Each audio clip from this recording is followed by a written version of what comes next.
En Inmunità, Roberto Espósito hace una cierta lectura sobre eso muy interesante, donde lo que Espósito deja más o menos claro es que el problema de la violencia externa al derecho, para el derecho, no es la violencia, sino el hecho de que sea externa. Por lo tanto, el problema del derecho es cuáles son las estrategias de absorción de la violencia externa, por ejemplo, la violencia subversiva, la violencia terrorista, etc., en la operación o en el ciclo mítico del derecho. Cuando Benjamin habla del ciclo mítico del derecho, habla de este juego del siempre así y el así por siempre, es decir, un juego que tiene fundamentalmente dos estrategias. Por un lado, retrotraer la potencia de la vida, o lo que él llama el espíritu viviente, o la potencia del espíritu viviente, a la condición de mera vida, que es algo que queda más o menos estancado en la figura de la vida desnuda, o de la nuda vida, o del principio dogmático de la vida sagrada, como si tuviéramos que conformarnos con vivir nuestra vida por el solo hecho de no estar muertos.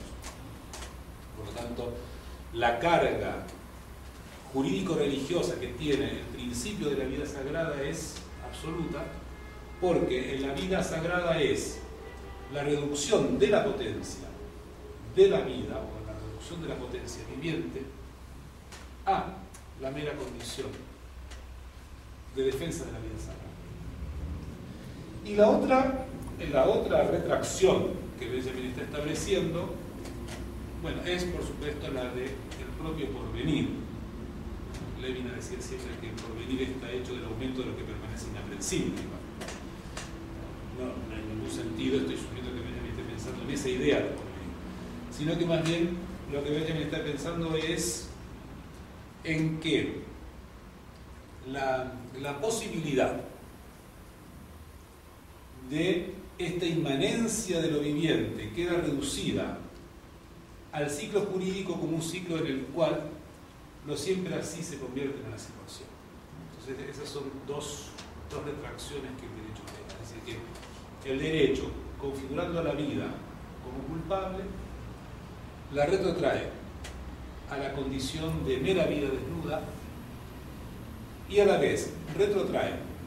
las posibilidades del porvenir al siempre así y al así por siempre, y configura este ciclo mítico que es, por decirlo menos, un anticipo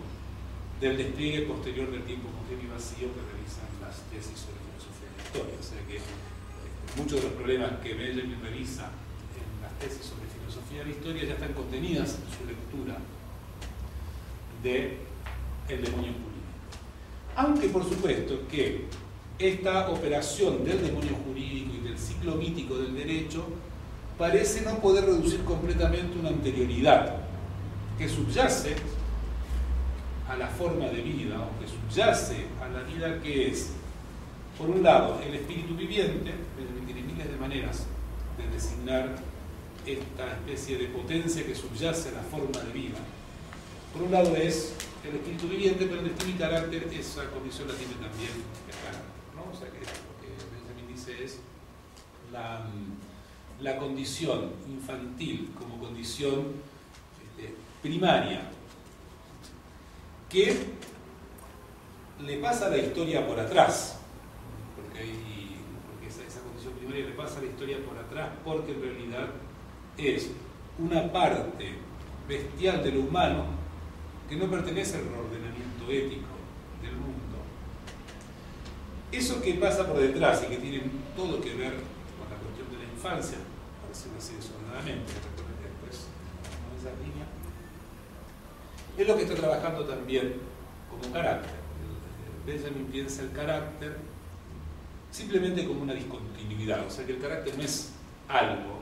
que tenga una sustancia, que tenga una esencia o que tenga una forma, sino que el carácter es más bien el relampagueo o la discontinuidad que interrumpe la forma, la disposición, la continuidad, la serialidad, etc. ¿Por qué la interrumpe? Porque Benjamin dice que en el carácter, no puede ser explicado ni a partir de la figura del destino, es decir, que el hombre está destinado a algo que no es nunca el carácter. Por lo tanto, el carácter es una especie de potencia inesperada en lo destinado del hombre. Y el carácter tampoco puede ser explicado a partir de un complejo psicológico interno de la conciencia. Es decir, que el carácter no tiene que ver con algo que puede ser explicado en términos de psicología, sino que el carácter es simplemente la irrupción o el destello que se produce por una serie de choques. Willy Taylor diría que esos son choques en tecnología o choques entre materialidades que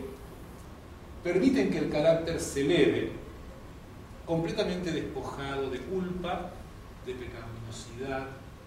de letargos, de formas, de retrasos. Y por eso Benjamin dice en aquel famoso texto que el carácter es el sol del individuo en el cielo incoloro anónimo del hombre. El carácter es la irrupción del individuo, no individual, en medio de la monocromatización de la vida como forma, de la vida anónima de lo humano. O sea, esa es la apuesta. Detrás de eso hay toda una lectura que él está desarrollando en Trauerspiel y Tragedia, donde lo que Benjamin quiere mostrar es que en realidad esta aparición del carácter en medio del programa del destino es algo que tiene que ver ya con el héroe griego o la tragedia ática, donde el héroe levanta por primera vez su cabeza por encima de la máquina o del demonio del derecho, y algo de eso vuelve a aparecer como discontinuidad en la comedia moderna. A eso hay que darle muchísima más precisión, porque ahora lo mencionamos como un problema que Benjamin está considerando. Así que contra la operación hegeliana, en la tragedia ática, el héroe levanta la cabeza por encima de sus dioses, y ese levantar la cabeza por encima de la niebla de la culpa suscitada por los dioses encuentra en la comedia moderna su expresión en el carácter. Que es una figura muy complicada, porque el carácter opera en un modo muy similar a lo que Agamben llama el genius o el genio, que Benjamin usa genio siempre de manera política, ¿no? O sea que el genio que está pensando en destino y carácter no tiene nada que ver con el genio que está pensando en la obra de arte en la época de su revolución técnica. Es decir, no tiene nada que ver con el genio que pertenecería a la doctrina del genio kantiana del siglo XVIII, sino que está pensando en el genio como aquello que es nuestro en la medida en que no nos pertenece. El carácter tiene esa condición. Es nuestro en la medida en que no nos pertenece. Se levanta con nosotros, se duerme con nosotros, desayuna, come, duerme la siesta con nosotros, pero no es nosotros, puesto que nosotros estamos muertos en la forma de vida configurada a la que pertenecemos. Entonces, así como Agamben piensa que el hombre no es una cosa, sino que es más bien el espacio de una lucha entre dos fuerzas que se contrarrestan mutuamente y que tienen que ver con procesos de subjetivación y procesos de resurrección a la vez, así también Benjamin está pensando al hombre como un espacio de tensión entre la forma de vida en tanto destinación y el carácter en tanto irrupción de lo individual en el ciclo incoloro de la existencia. Bien, justamente porque hay carácter, se explica el procedimiento que aparece para una crítica de la violencia. Lo que Benjamin hace fundamentalmente es mostrar, en primer lugar, que la vida no está condenada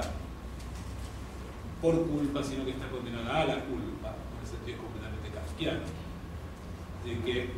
la vida del hombre no está condenada por una culpa que pertenezca al hombre, sino que está condenada a la culpa, y por lo tanto la operación, tanto fundadora como mantenedora del derecho,